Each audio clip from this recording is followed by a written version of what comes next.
ವಿ4 ನ್ಯೂಸ್ಗೆ ಸ್ವಾಗತ ಹೇಳ್ತಾ ಇದ್ದಾನೆ. ಕತೆ ಕಾರಣ ಯಾರಿಗೂ ಈ ಸಮ್ಮರ್ ಒಲಿಂಪಿಕ್ಸ್ ಪ್ಯಾರಾಲಿಂಪಿಕ್ಸ್ ಮುಗಿಯಬೇಕು ಎನ್ನುವಂಥ ಭಾವನೆ ಇರಲಿಲ್ಲ ಎನ್ನುವಂಥ ಹೇಳಿಕೆಯೊಂದಿಗೆ ಪ್ಯಾರಿಸ್ ಪ್ಯಾರಾಲಿಂಪಿಕ್ಸ್ ಮುಗಿದಿದೆ. ಅದೇ ವೇಳೆ ಪ್ಯಾರಿಸ್ನ ಜನರು, ಫ್ರಾನ್ಸಿನ ಮಂದಿ ಈ ಸಮ್ಮರ್ ನಮ್ಮನ್ನು ಸಂತೋಷದಲ್ಲಿ ತೇಲಾಡಿಸಿತು ಎನ್ನುವಂಥ ಘೋಷಣೆಯನ್ನು ಕೂಗುವುದರೊಂದಿಗೆ ಪ್ಯಾರಿಸ್ ಪ್ಯಾರಾಲಿಂಪಿಕ್ಸ್ ಕೊನೆಗೊಂಡಿದೆ. ಪ್ಯಾರಿಸ್ ಪ್ಯಾರಾಲಿಂಪಿಕ್ಸ್ ಭಾರತದ ಪಾಲಿಗೆ ಅತಿ ಅವಿಸ್ಮರಣೀಯವಾದುದಾಗಿದೆ. ಯಾಕೆಂದರೆ ಭಾರತವು ಇಲ್ಲಿಯವರೆಗೆ ಒಟ್ಟು ಪ್ಯಾರಾಲಿಂಪಿಕ್ಸ್ನಲ್ಲಿ 55 ಪದಕಗಳನ್ನು ಮಾತ್ರ ಗೆದ್ದಿದೆ. ಆ 55ರಲ್ಲಿ 29 ಪದಕಗಳು ಪ್ಯಾರಿಸ್ನಲ್ಲಿಯೇ ಬಂದಿವೆ. ಅಂದರೆ 19 ಪದಕಗಳು ಕಳೆದ ಟೋಕಿಯೋ ಪ್ಯಾರಾಲಿಂಪಿಕ್ಸ್ನಲ್ಲಿ ಬಂದಿವೆ. ಅಂದರೆ ಹಿಂದೆ ಭಾರತ ಎಷ್ಟು ಪದಕ ಗೆದ್ದಿತ್ತು ಎನ್ನುವುದನ್ನು ಅಂದಾಜು ಮಾಡಬಹುದು. ಹಾಗೂ ಕಳೆದ 2 ಪ್ಯಾರಾಲಿಂಪಿಕ್ಸ್ಗಳಲ್ಲಿ ಭಾರತವು ಎಷ್ಟು ಮುನ್ನಡೆಯನ್ನು ಸಾಧಿಸಿದೆ ಎನ್ನುವುದನ್ನು ಕಂಡುಕೊಳ್ಬೋದು. ಅದೇ ವೇಳೆ ಬಂಗಾರದ ಕೊಯ್ಲಿನಲ್ಲಿ ಕೂಡ ಒಂದರಲ್ಲೇ ನಿಂತಿದ್ದ ಭಾರತವು ಕಳೆದ ಪ್ಯಾರಾಲಿಂಪಿಕ್ಸ್ನಲ್ಲಿ 5 ಹಾಗೂ ಈ ಬಾರಿಯ ಪ್ಯಾರಾಲಿಂಪಿಕ್ಸ್ನಲ್ಲಿ 7 ಬಂಗಾರದ ಪದಕಗಳನ್ನು ಗೆದ್ದು ಮುಂದಿನ ದಿನಗಳಲ್ಲಿ ಭಾರತವು ಕ್ರೀಡಾಲೋಕದಲ್ಲಿ ಪ್ರಜ್ವಲಿಸುವಂಥ ಒಂದು ಸೂಚನೆಯನ್ನು ನೀಡಿದೆ. ಅದಕ್ಕಿಂತ ಮುಖ್ಯವಾದುದೆಂದರೆ ಭಾರತವು ಅಥ್ಲೆಟಿಕ್ಸ್ನಲ್ಲಿ ಅಂತಾರಾಷ್ಟ್ರೀಯವಾಗಿ ದೊಡ್ಡ ಛಾಪನ್ನು ಈ ಬಾರಿ ಒತ್ತಿದೆ.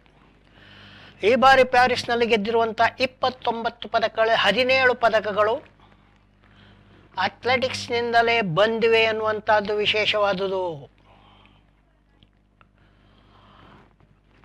ಇಲ್ಲಿಯವರೆಗೆ ಭಾರತ ಓಟದಲ್ಲಿ ಪದಕವನ್ನೇ ಗೆದ್ದಿಲ್ಲ. ಈ ಬಾರಿ ಪದಕವನ್ನು ಗೆದ್ದುದಲ್ಲದೆ ಒಟ್ಟು 4 ಪದಕಗಳು ಓಟದಲ್ಲಿಯೇ ಬಂದವು. ಅದೇ ರೀತಿ ಹೈ ಜಂಪ್ನಲ್ಲಿ ಕೂಡ 4 ಪದಕಗಳು ಭಾರತಕ್ಕೆ ಬಂದವು. ಇದೇ ಬಾರಿ ಮೊದಲಿಗೆ ಬಿಲ್ಲುವಿದ್ಯೆಯಲ್ಲಿ ಪದಕ ಗೆದ್ದಂಥ ಭಾರತ ಬಿಲ್ಲುವಿದ್ಯೆಯಲ್ಲಿ ಇನ್ನೊಂದು ಬಂಗಾರವನ್ನು ಕೂಡ ಮೊದಲ ಬಾರಿಗೆ ಸಾಧಿಸಿತು. ಅದೇ ರೀತಿ ಶೂಟಿಂಗ್ನಲ್ಲಿ 4 ಪದಕ ಗೆದ್ದರೂ ಮೊದಲ ಬಾರಿಗೆ ಪಿಸ್ತೂಲು ಗುರಿ ಇಡುವುದರಲ್ಲಿ 1 ಪದಕವನ್ನು ಭಾರತ ಗೆದ್ದಿತು. ಬ್ಯಾಡ್ಮಿಂಟನ್ನಲ್ಲಂತೂ 5 ಪದಕಗಳು, ಮೊದಲ ಬಾರಿಗೆ 1 ಚಿನ್ನವು ಸೇರಿ 5 ಪದಕಗಳನ್ನು ಬ್ಯಾಡ್ಮಿಂಟನ್ನಲ್ಲಿ ಭಾರತ ಜಯಿಸಿತು. ಒಟ್ಟಾರೆ ಪ್ಯಾರಿಸ್ ಪ್ಯಾರಾಲಿಂಪಿಕ್ಸ್ ಭಾರತಕ್ಕೆ ಮುಂದಿನ ಒಲಿಂಪಿಕ್ಸ್ಗಳಲ್ಲಿ ಸ್ಫೂರ್ತಿದಾಯಕವಾಗಿ ಮುನ್ನಡೆಯಲು ದಾರಿಯನ್ನು ತೆರೆದುಕೊಟ್ಟಿದೆ ಅಂತ ಹೇಳ್ಬೋದು. ಇನ್ನು ಚೀನಾದ ಬಗೆಗೆ ಹೇಳುವಂತೆ ಇಲ್ಲ. ಅದು 220 ಪದಕಗಳನ್ನು ಜಯಿಸಿದೆ. ಯಾವುದೇ ದೇಶ ಯಾವುದೇ ಒಲಿಂಪಿಕ್ಸ್ನಲ್ಲಿ ಮಾಡದ ಪದಕಗಳ ಒಟ್ಟು ಸಾಧನೆಯನ್ನು ಕಳೆದ ಟೋಕಿಯೋ ಒಲಿಂಪಿಕ್ಸ್ನಲ್ಲಿ ಚೀನಾ ಮಾಡಿತ್ತು. People's Republic of China Tokyo ಒಲಿಂಪಿಕ್ಸ್ನಲ್ಲಿ 207 ಪದಕಗಳನ್ನು ಗೆದ್ದಿತ್ತು. ಈ ಬಾರಿ ಪದಕಗಳ ಒಟ್ಟು ಗೊಂಚಲನ್ನು 220ಕ್ಕೆ ಏರಿಸಿಕೊಂಡಿದೆ. ಆದರೆ ಅದಕ್ಕೆ ಒಂದು ಸಣ್ಣ ನೋವಿದೆ. ಯಾಕಂತೇಳಿದರೆ ಕಳೆದ ಪ್ಯಾರಾಲಿಂಪಿಕ್ಸ್ನಲ್ಲಿ ಅದು 96 ಚಿನ್ನದ ಪದಕಗಳನ್ನು ಗೆದ್ದಿತ್ತು. ಈ ಬಾರಿ ಚಿನ್ನದ ಪದಕಗಳ ಸಂಖ್ಯೆ 94ಕ್ಕೆ ಇಳಿದಿದೆ. ಅದು 100 ಚಿನ್ನದಗಳನ್ನು ಗೆಲ್ಲಬಹುದು ಎನ್ನುವಂಥ ಸೂಚನೆ ಕೆಲವರಿಂದ ಬಂದಿತ್ತು. ಅದು ಸಾಧ್ಯವಾಗಿಲ್ಲ. ಇನ್ನು ಯಥಾ ಪ್ರಕಾರ ಬ್ರಿಟನ್ 125, 124 ಪದಕಗಳು ಹಾಗೂ USA ಕೂಡ 100ಕ್ಕೆ 105 ಪದಕಗಳು ಎಂದು ಶತಕಗಳನ್ನು ಸ್ಥಾಪಿಸಿ ಬ್ರಿಟನ್ ಮತ್ತು USಗಳು ಹಿಂದಿನಿಂದಲೂ ಕೂಡ ಪ್ಯಾರಾಲಿಂಪಿಕ್ಸ್ನಲ್ಲಿ ಮೇಲಿನ ಸ್ಥಾನಗಳಲ್ಲಿ ಹೆಚ್ಚಿನ ಪದಕಗಳನ್ನು ಗೆಲ್ಲುತ್ತಾ ಬಂದಿರುವುದರಿಂದ ಹೊಸದಾಗಿ ಅದರಲ್ಲಿ ಏನೂ ಇಲ್ಲ. 13 ದೇಶಗಳು 2 ಅಂಕಿಯ ಚಿನ್ನದ ಪದಕಗಳೊಡನೆ ಮೊದಲ 13 ಸ್ಥಾನಗಳಲ್ಲಿ ಇವೆ. ಆ ರೀತಿ ಒಟ್ಟು ಪ್ಯಾರಾಲಿಂಪಿಕ್ಸ್ಗೆ ಕೊನೆಯ ತೆರೆ ಬಿದ್ದಿದೆ. ಪ್ಯಾರಾಲಿಂಪಿಕ್ಸ್ ಕಾರಣವಾಗಿ 4 ಗ್ರ್ಯಾಂಡ್ ಸ್ಲಾಮ್ ಟೆನ್ನಿಸ್ಗಳಲ್ಲಿ ಪ್ರಮುಖವಾದ ವರ್ಷದ ಕೊನೆಯ grand slam tennis American US ಓಪನ್ಗೆ ಈ ಬಾರಿ ಹೆಚ್ಚಿನ ಪ್ರಚಾರ ಸಿಕ್ಕಿಲ್ಲ ಅಂತ ಕೂಡ ಹೇಳ್ಬೋದು. US ಓಪನ್ನ ಸಿಂಗಲ್ಸ್ನಲ್ಲಿ ಸಬಲೆಂಕಾ ಅವರು ಅಮೆರಿಕದವರೇ ಆಗಿರುವಂಥ ಪೆಗುಲಾ ಅವರನ್ನು ಸೋಲಿಸಿ ರನ್ನರ್ ಅಪ್ಗೆ ನಿಲ್ಲಿಸಿ ಸಿಂಗಲ್ಸ್ ಪ್ರಶಸ್ತಿಯನ್ನು ಜಯಿಸಿಕೊಂಡಿದ್ದಾರೆ. ಸಬಲೆಂಕಾ ಅವರು 2ನೇ ರ್ಯಾಂಕ್ನಲ್ಲಿರುವಂಥ ಆಟಗಾರ್ತಿ. ಅವರಿಗೆ ಈ ಬಾರಿ ಕಳೆದ ಬಾರಿ ಗೆದ್ದಿದ್ದಂಥ ಇಬ್ಬರೂ ಕೂಡ ಈ ಬಾರಿ US ಓಪನ್ನಲ್ಲಿ ಕಳೆದ ಬಾರಿ ಪ್ರಶಸ್ತಿ ಪಡೆದಿದ್ದ ಇಬ್ಬರು ಕೂಡ ಈ ಬಾರಿ ಮೊದಲ ಆರಂಭದಲ್ಲಿ ಆಟದಿಂದ ಹೊರ ನಡೆದಿದ್ದರು. ಈಗ ಗಂಡಸರ ಫೈನಲ್ ಕೂಡ ಇಬ್ಬರು ಗಂಡಸರೇ ಇದ್ದಾರೆ. ಹಿಂದೆ ಪದಕ ಜಯಿಸಿದವರು ಪ್ರಶಸ್ತಿ ಪಡೆಯದವರು ಇದ್ದಾರೆ ಅನ್ನುವಂಥದ್ದು ವಿಶೇಷ. ಇನ್ನು ಎತ್ತಿನ ಹೊಳೆ ಮೊದಲ ಹಂತ ತೆರೆದುಕೊಂಡಿರುವುದು ಗೊತ್ತಿರುವುದೇ ಇದೆ. ಈಗ ಅದರ ಬಗೆಗೆ ಕೇಂದ್ರ ಸರ್ಕಾರದ ಪರಿಸರ ಸಚಿವಾಲಯವು ಖ್ಯಾತೆ ತೆಗೆದಿದೆ. ಎತ್ತಿನ ಹೊಳೆ ಯೋಜನೆಯು ಸರಿಯಾದ ರೀತಿಯಲ್ಲಿ ಆಗಿಲ್ಲ ಅನ್ನುವಂಥ ಖ್ಯಾತೆಯನ್ನು ತೆಗೆದಿರುವಂಥ ಕೇಂದ್ರ ಪರಿಸರ ಸಚಿವಾಲಯವು ಆ ಬಗೆಗೆ ಸಂಪೂರ್ಣ ವಿವರವನ್ನು ನೀಡುವಂತೆ ಕೇಳಿಕೊಂಡಿದೆ. ಎತ್ತಿನ ಹೊಳೆಯ ಮೊದಲ ಹಂತ ಉದ್ಘಾಟನೆ ಮಾಡುತ್ತಾ ಮುಖ್ಯಮಂತ್ರಿ ಸಿದ್ದರಾಮಯ್ಯನವರು ಶಂಕುಸ್ಥಾಪನೆ ನಮ್ಮಿಂದ, ಮೊದಲ ಹಂತ ಉದ್ಘಾಟನೆ ನಮ್ಮಿಲ್ಲ, ಕೊನೆಯ ಹಂತ ಕೂಡ ನಮ್ಮಿಂದಲೇ ಮುಗಿಯುತ್ತದೆ ಅಂತ ಹೇಳಿದರು. ಆದರೆ BJP ಅಧಿಕಾರದಲ್ಲಿದ್ದಾಗ, ಯಡಿಯೂರಪ್ಪನವರ ಅಧಿಕಾರದಲ್ಲಿದ್ದಾಗ ಈ ಬಗ್ಗೆ ಪ್ರಸ್ತಾಪ ಆಗಿತ್ತು. ಆಮೇಲೆ ಸದಾನಂದ ಗೌಡರು ಮುಖ್ಯಮಂತ್ರಿ ಆಗಿದ್ದಾಗ ಈ ಬಗ್ಗೆ ಪ್ರಸ್ತಾಪ ಆಗಿತ್ತು. ಯಡಿಯೂರಪ್ಪ ಮತ್ತು ಸದಾನಂದ ಗೌಡರು ಮುಖ್ಯಮಂತ್ರಿ ಇದ್ದಾಗ ಎತ್ತಿನ ಹೊಳೆ ಪ್ರಸ್ತಾಪ ಆಗಿದ್ದರೂ ಕೂಡ ಅವರು ಶಂಕುಸ್ಥಾಪನೆಯನ್ನು ಮಾಡಿರಲಿಲ್ಲ ಅನ್ನುವಂಥದ್ದು ಕೂಡ ಸತ್ಯ. ಹಾಗಾಗಿ BJP ಸದ್ಯಕ್ಕೆ ಏನು ಮಾಡೋದು, ಖ್ಯಾತೆ ತೆಗೆಯುವ ಕೆಲಸವನ್ನು ಕೇಂದ್ರ ಸರ್ಕಾರದ ಪರಿಸರ ಸಚಿವಾಲಯದ ಮೂಲಕ ಮಾಡಿದೆ.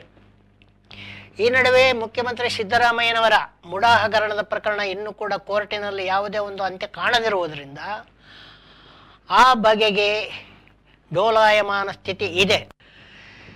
ಸಿದ್ದರಾಮಯ್ಯನವರು ಮುಖ್ಯಮಂತ್ರಿಯಾಗಿ ಮುಂದುವರಿಯಲು ಯಾವುದೇ ಅಡಚಣೆ ಇಲ್ಲ. ಒಂದು ವೇಳೆ ಕೋರ್ಟ್ ತನಿಖೆಗೆ ಆದೇಶ ನೀಡಿದರೂ ಕೂಡ ತನಿಖೆ ನಡೆಯುತ್ತಾ ಇರುತ್ತದೆ. ಮುಖ್ಯಮಂತ್ರಿ ಸ್ಥಾನಕ್ಕೆ ರಾಜೀನಾಮೆ ಕೊಡಬೇಕು ಅನ್ನುವಂಥ ಯಾವುದೇ ಕಡ್ಡಾಯ ಸ್ಥಿತಿ ಇಲ್ಲ. ಆದರೂ ಕೂಡ ಮುಖ್ಯಮಂತ್ರಿ ಸ್ಥಾನದ ಬಗೆಗೆ ಚರ್ಚೆ ಹಲವು ಕಾಲದಿಂದ ನಡೆಯುತ್ತಿದೆ, ಈಗಲೂ ನಡೆದಿದೆ.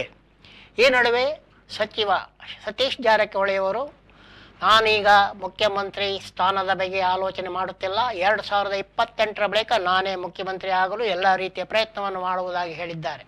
ಅದೇ ರೀತಿ ಸಿದ್ದರಾಮಯ್ಯನವರು ಆಪ್ತರಾಗಿರುವಂಥ MB ಪಾಟೀಲ್ ಅವರು ಮುಖ್ಯಮಂತ್ರಿ ಸ್ಥಾನ ಸದ್ಯ ಖಾಲಿ ಇಲ್ಲ, 2028ರ ಬಳಿಕ ನಾನೇ ಮುಖ್ಯಮಂತ್ರಿ ಎನ್ನುವಂಥ ಮಾತನ್ನು ಹೇಳಿದ್ದಾರೆ. ಅದೇ ರೀತಿ ಮಹದೇವಪ್ಪನವರಿರ್ಬೋದು, SS ಪಾಟೀಲ್ ಅವರಿರ್ಬೋದು, ಸಾಕಷ್ಟು ಜನರು ಕೂಡ ಮುಖ್ಯಮಂತ್ರಿ ಆಗಲು ತಾವು ತಯಾರಿದ್ದೇವೆ. ಆದರೆ ಸದ್ಯ ಮುಖ್ಯಮಂತ್ರಿ ಸ್ಥಾನ ಪಾಲ ಏನಿದ್ದರೂ ಕೂಡ 2028ರ ಬಳಿಕ ಎನ್ನುವಂಥ ಮಾತನ್ನು ಹೇಳಿದ್ದಾರೆ. ಹಾಗಾಗಿ ಮುಖ್ಯಮಂತ್ರಿಯವರ ಸಿದ್ದರಾಮಯ್ಯನವರ ಬಗ್ಗೆ ಕಾಂಗ್ರೆಸ್ನಲ್ಲಿ ಯಾವುದೇ ರೀತಿಯ ಎದುರಾಳಿತನ ಇಲ್ಲ ಅನ್ನುವಂಥದ್ದು ಸ್ಪಷ್ಟವಾಗ್ತಾ ಇದೆ. ಈ ನಡುವೆ ಸಿದ್ದರಾಮಯ್ಯನವರು ಕೂಡ ಹೇಳಿಕೆಯನ್ನು ನೀಡಿ ಕಾಂಗ್ರೆಸ್ನಲ್ಲಿ 16 ಮಂದಿ ಮುಖ್ಯಮಂತ್ರಿಯಾಗಲು ಅರ್ಹತೆ ಇರುವವರು ಇದ್ದಾರೆ ಅನ್ನುವ ಮಾತನ್ನು ಹೇಳಿದ್ದಾರೆ. ಹಾಗಾಗಿ ಅದು ಒಂದು ರೀತಿಯ ಇದು. ಇವೆಲ್ಲದರ ನಡುವೆ ದೇಶದ 191 ನಗರಗಳಲ್ಲಿ ಮಾಲಿನ್ಯದ ಮಟ್ಟವು ಸ್ವಲ್ಪ ಮಟ್ಟಿಗೆ ಕಡಿಮೆ ಆಗಿದೆ. 2017-2018 ಮಟ್ಟವನ್ನು ಹೋಲಿಸಿದರೆ ಸುಮಾರು 38% ನಗರ ವಾಯು ಮಾಲಿನ್ಯವು ಸ್ವಲ್ಪ ಕಡಿಮೆಯಾಗಿದೆ ಎನ್ನುವ ಮಾತನ್ನು ಹೇಳಿದ್ದಾರೆ. ಬೆಂಗಳೂರಿನ ವಾಯು ಮಾಲಿನ್ಯ ಸ್ಥಿತಿಯು ಕಳೆದ 8 ವರ್ಷಗಳಲ್ಲಿ 30% ಕಡಿಮೆಯಾಗಿದೆ ಎನ್ನುವಂಥ ಮಾತನ್ನು ಹೇಳಲಾಗಿದೆ. ವಾಯು ಮಾಲಿನ್ಯದ ಸ್ಥಿತಿ ಕಡಿಮೆಯಾಗಿದೆ ಎನ್ನುವಂಥ ಒಂದು ಮಾತು ಯಾವ ರೀತಿ ಬಂದಿದೆ ಅಂದರೆ, ಇತ್ತೀಚಿನ ದಿನಗಳಲ್ಲಿ ವಿದ್ಯುತ್ ಶಕ್ತಿಯ ವಾಹನಗಳ ಭರಾಟೆ ಒಂದಷ್ಟು ಜೋರಾಗಿರುವುದು ಇದಕ್ಕೆ ಕಾರಣ ಇರಬಹುದು. ಅದೇನೇ ಇದ್ದರೂ ಕೂಡ 21 ನಗರಗಳಲ್ಲಂತೂ ದೇಶದ 21 ನಗರಗಳಲ್ಲಂತೂ ವಾಯು ಮಾಲಿನ್ಯವನ್ನು ತುಂಬ ರೀತಿಯಲ್ಲಿ ಬಹಳ ಸ್ವಾಗತಾರ್ಹವಾದ ರೀತಿಯಲ್ಲಿ ಕಡಿಮೆ ಆಗಿದೆ ಅಂತ ಹೇಳಲಾಗಿದೆ. ಆದರೆ ದಿಲ್ಲಿ ಮತ್ತು ಮುಂಬೈಗಳ ವಾಯು ಮಾಲಿನ್ಯ ಮಟ್ಟವು ಇನ್ನೂ ಕೂಡ ಹಳೆಯ ಸ್ಥಿತಿಯಲ್ಲಿ ಕಳವಳಕಾರಿಯಾಗಿದೆ ಎನ್ನುವಂಥ ಮಾತನ್ನು ಹೇಳಲಾಗಿದೆ. ಹರಿಯಾಣದಲ್ಲಿ ಅಕ್ಟೋಬರ್ 5ಕ್ಕೆ ಚುನಾವಣೆ ನಡೆಯಲಿದ್ದು ಸೆಪ್ಟೆಂಬರ್ 12 ನಾಮಪತ್ರ ಸಲ್ಲಿಸಲು ಕೊನೆಯ ದಿನವಾಗಿದೆ. ಹಾಗಾಗಿ ಈಗಾಗಲೇ ಸಾಕಷ್ಟು ಅಭ್ಯರ್ಥಿಗಳ ಪಟ್ಟಿಯನ್ನು ಕಾಂಗ್ರೆಸ್ ಮತ್ತು BJPಯವರು ಬಿಡುಗಡೆ ಮಾಡಿದ್ದಾರೆ. ಈ ನಡುವೆ BJP ಮತ್ತು ಆಮ್ ಆದ್ಮಿ ಪಕ್ಷಗಳು ಸ್ಥಾನ ಹೊಂದಾಣಿಕೆಯ ಬಗ್ಗೆ ಮಾತುಕತೆ ನಡೆಸಿವೆ. 90 ಸ್ಥಾನಗಳ ವಿಧಾನಸಭಾ ಚುನಾವಣೆಯಲ್ಲಿ ಆಮ್ ಆದ್ಮಿ ಪಕ್ಷವು 5 ಸ್ಥಾನಗಳಿಗೆ ಮೈತ್ರಿಯೊಡನೆ ಸ್ಪರ್ಧಿಸಲು ಒಪ್ಪಿರುವುದಾಗಿ ಹೇಳಲಾಗಿದೆ. 5 ಸ್ಥಾನಗಳು AAPಗೆ ಕೊಟ್ಟರೆ ಇನ್ನು 85 ಕ್ಷೇತ್ರಗಳಲ್ಲಿ ಕಾಂಗ್ರೆಸ್ ಸ್ಪರ್ಧಿಸಬಹುದು ಅಥವಾ ಒಂದೆರಡು ವ್ಯತ್ಯಾಸ ಆಗ್ಬೋದು. ಹಿಂದೆ ಆ ನಿಟ್ಟಿನಲ್ಲಿ ಅಂತಿಮ ನಿರ್ಧಾರ. ಯಾಕಂತ ಹೇಳಿದರೆ ಸೆಪ್ಟೆಂಬರ್ 12 ನಾಮಪತ್ರ ಸಲ್ಲಿಕೆ ಮಾಡಲು ಕೊನೆಯ ದಿನವಾಗಿರೋದ್ರಿಂದ ಅದನ್ನು ಇನ್ನಷ್ಟು ಎಳೆಯುವ ಸ್ಥಿತಿ ಈಗ ಇಲ್ಲ. ಹಾಗಾಗಿ ಹರಿಯಾಣದ ಚುನಾವಣೆ ಈ ಬಾರಿ ತುಂಬ ಬಿರುಸಿನದಾಗಿರುತ್ತದೆ. ಹರಿಯಾಣದ ಕಾಂಗ್ರೆಸ್ ಪಟ್ಟಿಯಲ್ಲಿ ಮಾಜಿ ಕುಸ್ತಿಪಟುಗಳಾದ ವಿನೇಶಾ ಫೋಗಟ್ ಮತ್ತು ಬಜರಂಗ್ ಪೂನಿಯಾ ಅವರು ಕೂಡ ಇದ್ದಾರೆ. ಅವರಿಬ್ಬರು ರೈಲ್ವೆ ನೌಕರಿಗೆ ರಾಜೀನಾಮೆ ನೀಡಿದ್ದಾರೆ. ಆ ರಾಜೀನಾಮೆಯನ್ನು ರೈಲ್ವೆ ಇಲಾಖೆ ಸಹ ಒಪ್ಪಿದೆ. ಆದರೆ ಇದರ ನಡುವೆ BJPಯ ಆದಿತ್ಯ ದೇವಿಲಾಲ್ ಅವರು BJPಗೆ ರಾಜೀನಾಮೆ ನೀಡಿ INLD ಇಂಡಿಯನ್ ನ್ಯಾಷನಲ್ ಲೋಕದಳ ಪಕ್ಷವನ್ನು ಸೇರಿದ್ದಾರೆ. ಹಾಗೆ ಹರಿಯಾಣದ ಚುನಾವಣೆ ಕೂಡ ಬಿಸಿಯನ್ನು ಕಂಡುಕೊಳ್ಳುತ್ತಿದ್ದು, ಹರಿಯಾಣದ ಚುನಾವಣೆ ಎಲ್ಲಿಗೆ ಬರುತ್ತದೆ ಅಂತ ಹೇಳಲಿಕ್ಕೆ ಬರೋದಿಲ್ಲ. ಅದೇ ವೇಳೆ ಜಮ್ಮು ಮತ್ತು ಕಾಶ್ಮೀರದ ಚುನಾವಣೆ 3 ಹಂತಗಳಲ್ಲಿ ನಡೆಯಲಿದ್ದು, ಮೊದಲ ಹಂತದ ಚುನಾವಣೆ ಇನ್ನೇನು ನಡೆಯಲಿಕ್ಕೆ ಸಿದ್ಧವಾಗಿದೆ. ಈ ನಡುವೆ ಕಾಂಗ್ರೆಸ್ ಮತ್ತು NC ಪಕ್ಷಗಳು ನ್ಯಾಷನಲ್ ಕಾನ್ಫರೆನ್ಸ್ ಪಕ್ಷಗಳು ಸ್ಥಾನ ಹಂಚಿಕೊಂಡು ಚುನಾವಣೆಯಲ್ಲಿ ಸ್ಪರ್ಧಿಸುತ್ತವೆ. ಯಾವ ಪಕ್ಷದವರು ಮುಖ್ಯಮಂತ್ರಿಯಾಗುತ್ತಾರೆ ಅನ್ನುವಂಥ ಪ್ರಶ್ನೆಯನ್ನು ಕೆಲವರು ಎತ್ತಿದ್ದಾರೆ. ಅದಕ್ಕೆ ಕಾಂಗ್ರೆಸ್ ಮತ್ತು NC ಪಕ್ಷದ ನಾಯಕರು ಹೇಳಿರೋ ಮಾತು ಒಂದೇ, ಅದು 2 ಪಕ್ಷಗಳಿಂದ ಗೆದ್ದ ಶಾಸಕರು ತೀರ್ಮಾನ ಮಾಡುತ್ತಾರೆ, ನಿಮಗೆ ಆ ವಿಷಯ ಬೇಡ ಅನ್ನುವಂಥ ಮಾತನ್ನು ಹೇಳಿದ್ದಾರೆ.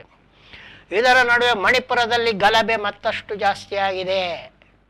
ಮಣಿಪುರದ ಮುಖ್ಯಮಂತ್ರಿ ಬೀರೇನ್ ಸಿಂಗ್ ಅವರು ಕೇಂದ್ರಕ್ಕೆ ಕೆಲವು ಬೇಡಿಕೆಗಳನ್ನು ಮುಂದಿಟ್ಟಿದ್ದು, ಮಣಿಪುರವೇ ಕೆಲವು ತೀರ್ಮಾನಗಳನ್ನು ತೆಗೆದುಕೊಳ್ಳುವಂತೆ ತಮಗೆ ಅವಕಾಶ ನೀಡಬೇಕೆನ್ನುವಂಥ ಮಾತನ್ನು ಕೂಡ ಹೇಳಿದ್ದಾರೆ. ಆದರೆ ಮಣಿಪುರದ ಗಲಭೆಗಳನ್ನು ಹತ್ತಿಕ್ಕುವ ನಿಟ್ಟಿನಲ್ಲಿ ಕೇಂದ್ರವಾಗಲಿ ರಾಜ್ಯವಾಗಲಿ ಯಾವುದೇ ರೀತಿ ಸಫಲವಾಗಿಲ್ಲ ಅಥವಾ ಯಾವುದೇ ಕಠಿಣ ಕ್ರಮಗಳನ್ನು ಕೈಗೊಳ್ಳುತ್ತಿಲ್ಲ. ಮುಖ್ಯವಾಗಿ ಸೇನೆಗೆ ಕೊಟ್ಟಿರುವಂಥ ಅಧಿಕಾರ ದುರುಪಯೋಗವಾಗುತ್ತಿದೆ ಎನ್ನುವಂಥ ಮಾತನ್ನು ಅಲ್ಲಿಯ ಜನರು ಆಡ್ತಾ ಇದ್ದಾರೆ.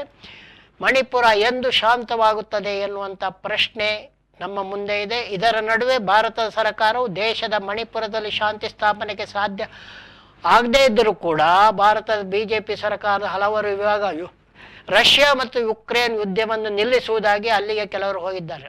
ಮೊದಲು ಮಣಿಪುರವನ್ನು ಶಾಂತಗೊಳಿಸ್ರಪ್ಪ, ಇಲ್ಲಿಯ ಒಳ ಯುದ್ಧ ಅಂತರ್ಯುದ್ಧವನ್ನು ನಿಲ್ಲಿಸಿ ಆಮೇಲೆ ಜಾಗತಿಕ ಸಮಸ್ಯೆಗೆ ಕೈ ಹಾಕಿ ಅಂತ ಹೇಳದೆ ಬೇರೆ ನಿರ್ವಾಹ ನಮಗೆ ಇಲ್ಲ. ಇನ್ನು ಇವಾಗ ಲೋಕಸಭೆಯಲ್ಲಿ ಪ್ರತಿಪಕ್ಷದ ನಾಯಕರಾಗಿರುವಂಥ ರಾಹುಲ್ ಗಾಂಧಿ ಅವರು ಅಮೆರಿಕದಲ್ಲಿ ಇದ್ದಾರೆ. ಅವರ ಪ್ರವಾಸಕ್ಕೆ ಭರ್ಜರಿ ಸ್ವಾಗತ ಅಲ್ಲಿ ಸಿಕ್ಕಿದೆ. ಡಲ್ಲಾಸ್ ಮತ್ತು ವಾಷಿಂಗ್ಟನ್ಗಳಲ್ಲಿ ಅವರು ಸಾರ್ವಜನಿಕರೊಂದಿಗೆ ಸಂವಾದವನ್ನು ನಡೆಸಿದ್ದಾರೆ. ಆ ಸಂವಾದ ಕೂಡ ಯಶಸ್ವಿಯಾಗಿ ನಡೆದಿದೆ ಎಂದು ಹೇಳಲಾಗಿದೆ. ಅದೇನೇ ಇದ್ದರೂ ಕೂಡ ಭಾರತದ ರಾಜಕೀಯವು ಡೋಲಾಯಮಾನ ಸ್ಥಿತಿಯಲ್ಲಿದ್ದು, ಈ ಡೋಲಾಯಮಾನ ಸ್ಥಿತಿ ಎಷ್ಟು ದಿನ ಇರ್ತದೆ ಅಂತ ಹೇಳುವುದಕ್ಕೆ ಬರುವುದಿಲ್ಲ. ಇದೆಲ್ಲರ ಜೊತೆಗೆ ಇನ್ನು ವಿಜ್ಞಾನವನ್ನು ತೆಗೆದುಕೊಂಡರೆ, ಚಂದ್ರನಲ್ಲಿ ಭೂಮಿಯ ಒಂದು ತುಂಡಾಗಿರುವಂಥ, ಭೂಮಿಯ ಉಪಗ್ರಹವೂ ಆಗಿರುವಂಥ ಚಂದ್ರನಲ್ಲಿ ಜ್ವಾಲಾಮುಖಿ ಸ್ಫೋಟಗಳು ಇನ್ನೂ ಕೂಡ ಮುಂದುವರಿದಿರುವುದಾಗಿ ಚೀನಾವು ಬಿಟ್ಟಿರುವಂಥ ರೋವರ್ ಕಳಿಸಿರುವ ಚಿತ್ರಗಳಿಂದ ಮತ್ತು ಸಂಜ್ಞೆಗಳಿಂದ ತಿಳಿದು ಬಂದಿದೆ. ಚೀನಾವು ಈಗಾಗಲೇ ಚಂದ್ರನಲ್ಲಿ ಚಂದ್ರನ ಕಪ್ಪು ಪರಡದಲ್ಲಿ, ಅಂದರೆ ಚಂದ್ರನ ಒಂದು ಭಾಗ ಸದಾ ಕಪ್ಪಾಗಿರ್ತದೆ, ಆ ಕಪ್ಪು ಪ್ರದೇಶದಲ್ಲಿ ಚೀನಾ ತನ್ನ ರೋವರೊಂದನ್ನು ಇಳಿಸಿತ್ತು. ಆ ರೋವರ್ ಕಳಿಸಿರುವ ಚಿತ್ರಗಳ ಪ್ರಕಾರ ಚಂದ್ರನಲ್ಲಿ ಇನ್ನೂ ಕೂಡ ಜ್ವಾಲಾಮುಖಿ ನಡೆಯುತ್ತಲೇ ಇದೆ ಎನ್ನುವಂಥದ್ದು ತಿಳಿದು ಬಂದಿದೆ. ಅದೇನೇ ಇರಲಿ, ವಿಜ್ಞಾನವನ್ನು ಪರಿಗಣಿಸುವಂಥ ನಿಟ್ಟಿನಲ್ಲಿ ವಿಜ್ಞಾನಿಗಳು ಬೇರೆ ಬೇರೆ ರೀತಿಯಲ್ಲಿ ಆಕಾಶಕಾಯಗಳ ಜೊತೆಗೆ ಸಂಬಂಧವನ್ನು ಸಂಪರ್ಕಿಸಿಕೊಂಡಿದ್ದಾರೆ. ಆಕಾಶದ ಏಲಿಯನ್ ಯಾರೂ ಸಿಕ್ಕಿಲ್ಲ ಇನ್ನು, ಆದರೂ ಕೂಡ ಏಲಿಯನ್ ಜೊತೆ ಕೂಡ ಸಂಬಂಧ ಬೆಳೆಸಬೇಕಂತ ಜಗತ್ತಿನ ವಿಜ್ಞಾನಿಗಳು ಪ್ರಯತ್ನ ಪಡ್ತಾ ಇದ್ದಾರೆ. ಆದರೆ ಈ ಜಗತ್ತಿನಲ್ಲೇ ಇರುವ ಜನರ ನಡುವೆ ಏನಾದರೂ ಸಂಬಂಧ ಬೆಳೆದಿದೆ ಅಂದರೆ ಏನೂ ಇಲ್ಲ. ಪ್ರತಿನಿತ್ಯ ಕೂಡ ಇಲ್ಲಿ ಗಲಭೆಗಳೇ ನಡೀತಾ ಇವೆ. ಹೃದಯಗಳ ನಡುವೆ ಯಾವುದೇ ಸಂವಹನ ಇಲ್ಲ. ಡಲ್ಲಾಸ್ನಲ್ಲಿ ಹೋಗ್ಬಿಟ್ಟು, ವಾಷಿಂಗ್ಟನ್ಗೆ ಹೋಗ್ಬಿಟ್ಟು ರಾಹುಲ್ ಗಾಂಧಿ ಅವರು ಸಂವಾದ ನಡೆಸಿದ್ದಾರೆ. ಮೋದಿಯವರು ಸಿಂಗಾಪುರಕ್ಕೆ ಹೋಗಿ ಬ್ರೂನೆಗೆ ಹೋಗಿ ಸಂವಾದ ನಡೆಸಿದರು. ಈಗ ರಷ್ಯಾ ಯುದ್ಧವನ್ನು ನಿಲ್ಲಿಸ್ತೇನೆ ಅಂತ ಹೇಳ್ತಾ ಇದ್ದಾರೆ. ಆದರೆ ಜಗತ್ತಿನ ಹೃದಯಗಳ ನಡುವೆ ಸಂವಾದವಾಗಲಿ ಶಾಂತಿಯುತ ಸಂಪರ್ಕವಾಗಲಿ ಎಲ್ಲೂ ಕಂಡು ಬರುತ್ತಿಲ್ಲ ಎಂದು ಹೇಳುತ್ತಿ ಕತೆ ಕಾರಣಕ್ಕೆ ಒಂದು ಸಣ್ಣ ಕಾಮ ಹಾಕಿ ನೀವೆಲ್ಲ ನಮ್ಮ ವಿ4 ನ್ಯೂಸ್ ನೋಡಿ ಹಾಗೂ ನಮ್ಮ ಯೂಟ್ಯೂಬ್ ಚಾನಲ್ಗೆ ತಾವೆಲ್ಲ ಸದಸ್ಯರಾಗಿ ಎಂದು ಹೇಳ್ತಾ ತಮಗೆಲ್ಲ ಮಾಡ್ತಾ ಇದ್ದೇನೆ ಒಂದು ದೊಡ್ಡ ನಮಸ್ಕಾರ.